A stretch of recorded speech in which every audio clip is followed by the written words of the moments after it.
Right. Here we go. So, hello everybody, and welcome back to the channel. So now, guys, we'll be doing a quick little video just to catch up with the travails of the Minister of Interior, Bomi Ojo. So we're doing just this now, quick little snapshot video just to catch up with where this guy is. This guy is under the cosh at the moment, and it looks as though the vultures are circling around his ministerial position. But why is that? You all know the backdrop to the story. Tunji Ojo, is caught up in the web of that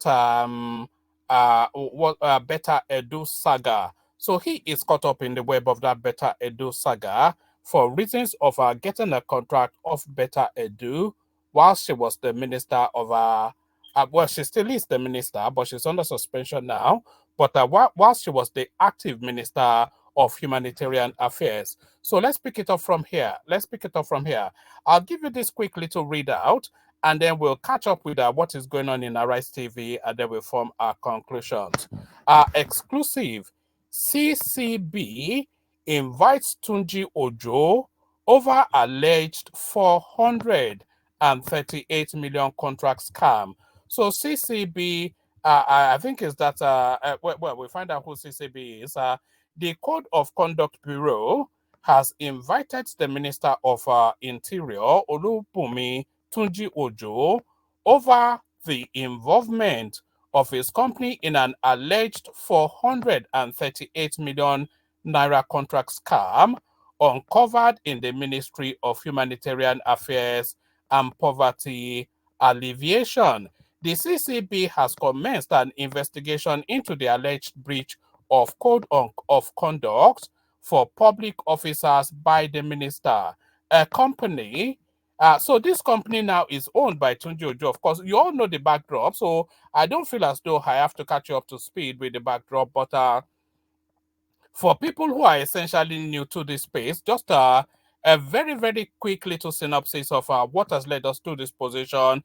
Tunji Ojo is the Minister of Interior within the Nigerian state, and then there was a Beta Edu, who was the Minister of Humanitarian Affairs and Poverty Alleviation. So now, Beta Edu is caught in the web of a corruption and an abuse of position scandal. But in that web, the snare of that web also captures Tunji Ojo, whose company, which he founded, but he has since distanced himself from, somewhat got a contract under what people adduced to be shady circumstances from that humanitarian affairs ministry. So that's what's led us to this. That's what's led us to this spot. So let me take it from the top again and read through it fairly quickly. We'll take a snapshot of our commentaries from Arise TV, and then we come to conclusions. The Code of Conduct Bureau has invited the Minister of Interior, Olubunmi Tunji Ojo, over the involvement of his company in an alleged 438 million naira contract scam uncovered in the Ministry of Humanitarian Affairs and Poverty Alleviation. The CCB has commenced an investigation into the alleged breach of the Code of Conduct for public officers by the minister. A company, New Planet Projects, allegedly belonging to the minister, benefited from an alleged contract scam from the Ministry of Humanitarian Affairs. A document exclusively obtained by correspondents on Monday revealed that the CCB invited the embattled minister to appear before it on Tuesday, January the 16th, 2024, at the CCB headquarters, Federal Secretariat Complex, Abuja. The document signed by Gwimi SP, the CCB Director, Investigation and Monitoring, on behalf of the CCB Chairman, Murtala Aliyu, revealed that the Bureau's invitation is hinged on its mandate and powers as enshrined in the third schedule, etc., etc., of the Constitution. The letter addressed to the minister reads, "The Bureau is investigating a case of alleged breach of code of conduct for public officers in which your name featured prominently. Consequently, you are invited for an interview scheduled as follows. Date, Tuesday the 16th January 2024. Time, 11 at the 11 a.m. essentially. Venue CCB headquarters on 5th floor, Annex 3, phase, it goes on to give the address. This invitation is in pursuant to the mandate and powers of the Bureau as enshrined in the third schedule, part 1, paragraph 3 of the 1999 Constitution, etc. So the Code of Conduct Bureau, because of course, you know, a minister does not get into trouble just because he or she has flouted a law or acted in a criminal way. So there are several standards that are applicable to the conduct of ministers, which is in its purest form should be above board. So if there's the hint of a sweetheart deal between the Humanitarian Affairs Ministry and a company owned by the Minister of Interior, then there might well be an infraction of the code of conduct ethics within that, and that is what is being investigated. But let's pick it up from here to see what Arise TV is making of it all. Assist Nigerians in this matter, because we've been reading so much, we've been hearing different parties as far as the issue affecting the Ministry of Humanitarian Affairs is concerned, and of course the ancillary component of it, where another serving minister, the Minister of Interior, has said that a company where is a shareholder, even though he has resigned as a director and founder, is benefiting from contract awards from the Ministry of Humanitarian Affairs. And people are saying that this is not just a legal issue, it's also a moral issue. We know that the president has invited that gentleman, and all we have heard so far is that all is good. It's all good. That's what we have heard from him. Conflict of interest. By your reading of what is going on, as the Minister of Interior heard in any way? Again, thank you for having me. It is not a very simplistic matter. It is not one for which a simple yes or no can explain. One would have to examine it in great detail. One will have to look at it from... In great detail. This is, pardon me for being a bit finicky with language, but if somebody that purports to be an expert is saying something like in great detail, I mean, he's meant to be a lawyer who's meant to then be articulating language. So then that's somewhat, and anyway, I'm just picking up on that. Thank you for having me. It is not a very simplistic matter. It is not one for which a simple yes or no can explain. One would have to examine it in great detail. One will have to look at it from different spectrum. The starting point for me is to see that if you look at paragraph 1 of the 5th schedule to the 1999 Constitution, it states that a public officer shall not put himself in a position where his personal interest conflicts with his duties and responsibilities. All right. So just on the surface of that legal position right there, that minister already called banks to write. So a public officer shall not put himself in a compromising position. So you say that that catches him banks to write, but then you also have to give allowance for the fact that this guy has divested and detached himself from that company. So to all intents and purposes, that New Planet, whatever it is, company is quite a distance from him because he has resigned all of his positions and all of his activities within that company as far back as when he became a House of Rep member. So bear that in mind. That is the constitutional foundation for the principle of conflict of interest in our country. Now, you have a situation where the Minister of Interior is said to have a company that he has interest, Yes. significant interest, right? Is a beneficiary of contract award by the Ministry of Humanitarian Affairs. So the question you would want to ask is, was this contract advertised? Did it go through the procurement process? Was it in compliance with the Procurement Act? How did this come about? What was the requirement for the award of this contract? Yeah. If you have a contract that is close to almost $500 million, that's not a joke. And the company in question is not a public company. It's not listed. It's not a public. It's not a trade. It's not a company. But how is the company being publicly listed pertinent to the contention? So that bears no relevance as far as my perception. The company being listed or not, it has no bearing on what is at stake. So I think this guy is just trying to part together all manners of negative in order to land on the damnation of the minister. That is on that you can just go and buy shares from. Yeah. It is a private company limited by shares. So again, that is why I said these issues have to be no, but carefully. How is that an issue though? How is the fact that the company is not publicly limited, but it's a private company limited by shares?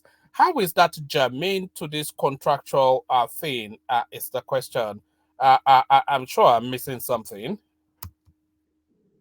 Because if it is a private company limited by shares, it is Corporate Law 101. It simply tells you that the controlling minds of the company, the owners of the company, is quite limited. You could have, in fact, under the current law, you can even have one person, right, as a director of a company. So if you look at the ownership of this company, you would want to ask yourself genuinely, can anybody convince me today that this company has not enjoyed the patronage of the government on account of the influence, on account of the position and status of the minister who is the owner of the company? Because if you say he has resigned as the director, right, it is the shareholders that own a company. Correct. That point should be stated clearly. The company belongs to the shareholders, right? They are the ones who own the company. Yeah. Directors are people who basically run the company, but in terms of ownership, Yes. right? Because if at the end of the day, dividends, it goes to the shareholders. If we are going to say that, if we're going to go by the logic being presented by this lawyer, then according to Tunji Ojo's public pronouncement, his stake in that company is around about 5%. So that's somewhat an exoneration by my perception. The shareholders don't merit or earn dividends of a company. So I find his explanation unsatisfactory. And I think that at the heart of this is even the question of this so-called social investment program, or whatever that name the government has given to it. They claim that the government says, we have a school feeding program, which is a part of it. Yeah. We have the conditional cash transfer, right? And then you ask yourself, and then the end power. These projects or social intervention programs have been plagued by grave allegations of corruption over the years from the Buhari dispensation that have never, the government has never made an attempt to properly investigate it, because except you look at the root of it, you will not know why we get to where we are currently. Now, when the minister says that he had divested himself from the company, that he had resigned as the director, of course you cannot be a director while still serving as the minister. That would itself be a direct contravention of the Code of Conduct, Bureau and Tribunals Act, of the provisions of the fifth schedule to the Constitution. So you cannot be earning double emoluments. That is why you had to resign. But that doesn't mean that you don't have an interest in the company. And let us not kid ourselves. We know how these things happen in real life, right? Even public officers who engage in money laundering, and I'm speaking generally, politicians and public officers who indulge in money laundering and corruption, they don't simply go to the vaults, right? Or to the treasury and take the money out. They do it through proxies. Yeah. They do it through, pseudo entities. Yeah. They use companies that they have interest or that their proxies are controlling. And we know that the real awards of contracts is not in fact, even when they advertise, the real decision to award a contract, sometimes those conversations take place behind the scene. So I, as a Nigerian, cannot sit here and say that. Is that an illegality, though, is really where the question is.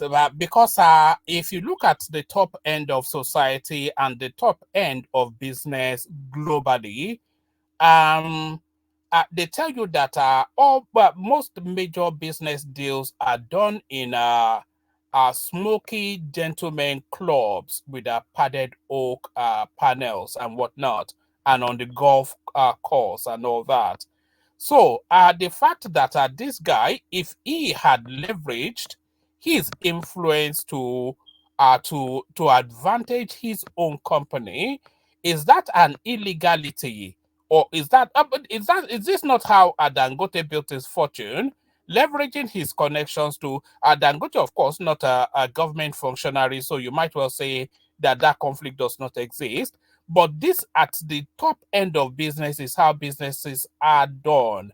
The biggest deals in business are not often instances done through public tender. They are done in smoky, oak-paneled gentlemen's club where people agree over a bottle of brandy, and that is how business is done. Sharp practice, yes. Illegality, you tell me.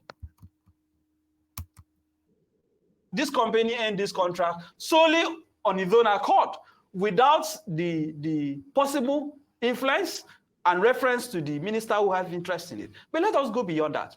We have a situation where and really, I don't understand why they said the president has invited him. Was it for a coffee break? Was it for a tea? What did the president invite him for? Why was it not the EFCC that invited him? Right? I commend the Minister of Interior, for the reforms he has tried to introduce in his ministry. Yeah. In terms of the ability of Nigerians to get passports, he has really done. I mean, one can concede to him. He has done well. He has done well. To be the shining star of the cabinet. Which is why this is worrisome.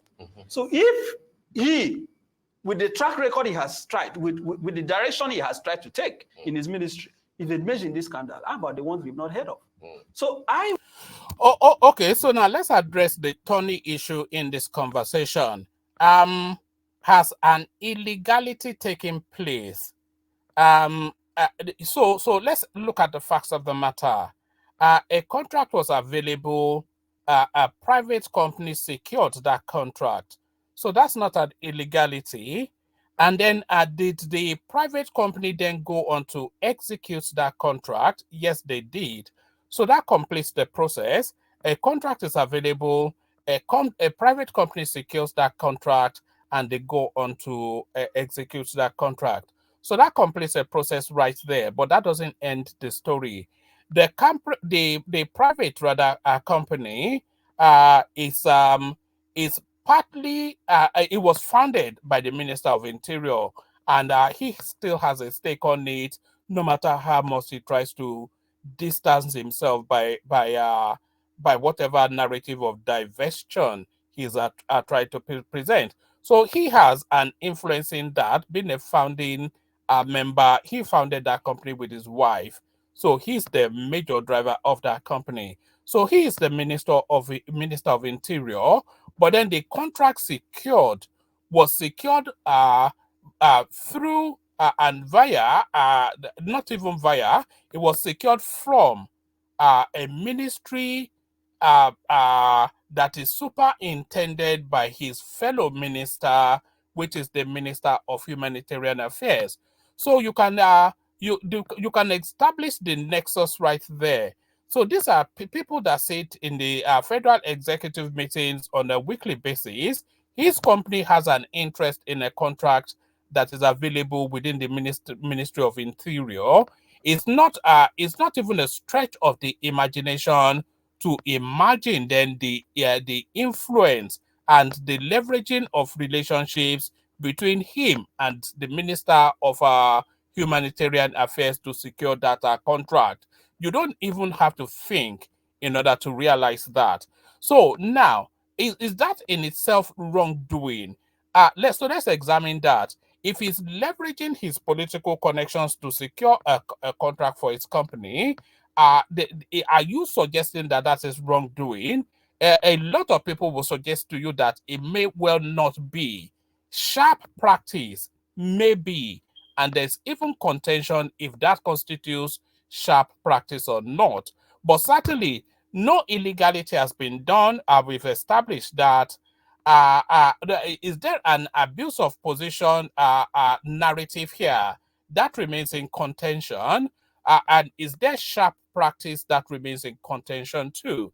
So now the Code of Conduct Bureau and that so-called lawyer was saying it's an EFCC affair. It's not an EFCC affair.